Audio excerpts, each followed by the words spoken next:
Je m'appelle Raphaël Liégeois, je suis doctorant à l'Université de Liège en sciences de l'ingénieur. Il y a évidemment du stress, j'espère ne pas avoir de trou de mémoire. Aussi de la fierté de pouvoir présenter, mon travail et de pouvoir partager ça avec le public. C'est quand même un chouette défi d'essayer de raconter ça, raconter cette histoire à des personnes qui n'en ont jamais entendu parler. On va essayer quand même de prendre du plaisir et d'écouter ce que les autres candidats ont à raconter. Si le fonctionnement de notre cerveau était simple, nous serions trop bêtes pour le comprendre.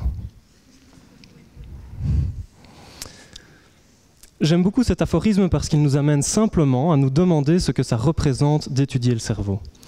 Et c'est attiré par ce domaine de recherche particulier, qui a pour objet son outil, que j'ai choisi dans ma thèse d'utiliser les mathématiques pour caractériser la conscience. Alors, que viennent faire les maths ici? C'est vrai que dans de nombreux cas, l'examen clinique permet un diagnostic fiable de l'état de conscience du patient. Dans d'autres cas, il est par contre beaucoup plus délicat de déterminer ce degré de conscience, même à l'aide de l'imagerie médicale. En France, l'embarras du Conseil d'État sur le sort de Vincent Lambert en est un exemple très médiatisé dont vous avez tous entendu parler, mais il y a des milliers de patients dans son cas en Europe.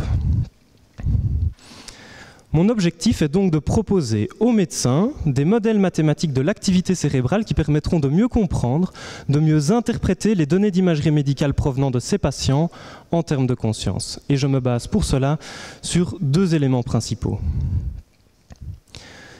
Le premier est l'utilisation de modèles dynamiques de l'activité cérébrale par opposition à ce qu'on appelle les modèles statiques. Pour comprendre la différence entre ces deux approches, prenons le cas d'un astronome observant le ciel une fois par heure pendant une journée. S'il utilise un modèle statique, il pourra dire qu'il y a 12 heures de jour et 12 heures de nuit, c'est tout. Dans un modèle dynamique, on ajoute l'information que les observations se suivent dans un ordre précis, chacune d'entre elles étant déterminée au moins en partie par la précédente. C'est ce qui est décrit par l'équation sur la droite.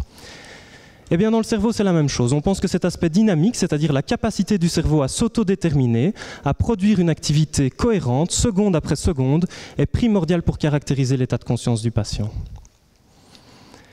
Le second est l'aspect multi-échelle des données d'imagerie.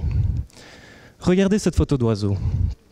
Si vous prenez des jumelles, vous verrez des oiseaux qui se croisent sans cohérence apparente dans leur mouvement. De la même manière, si vous êtes trop loin, vous devinerez une tache sombre à l'horizon sans percevoir plus de détails.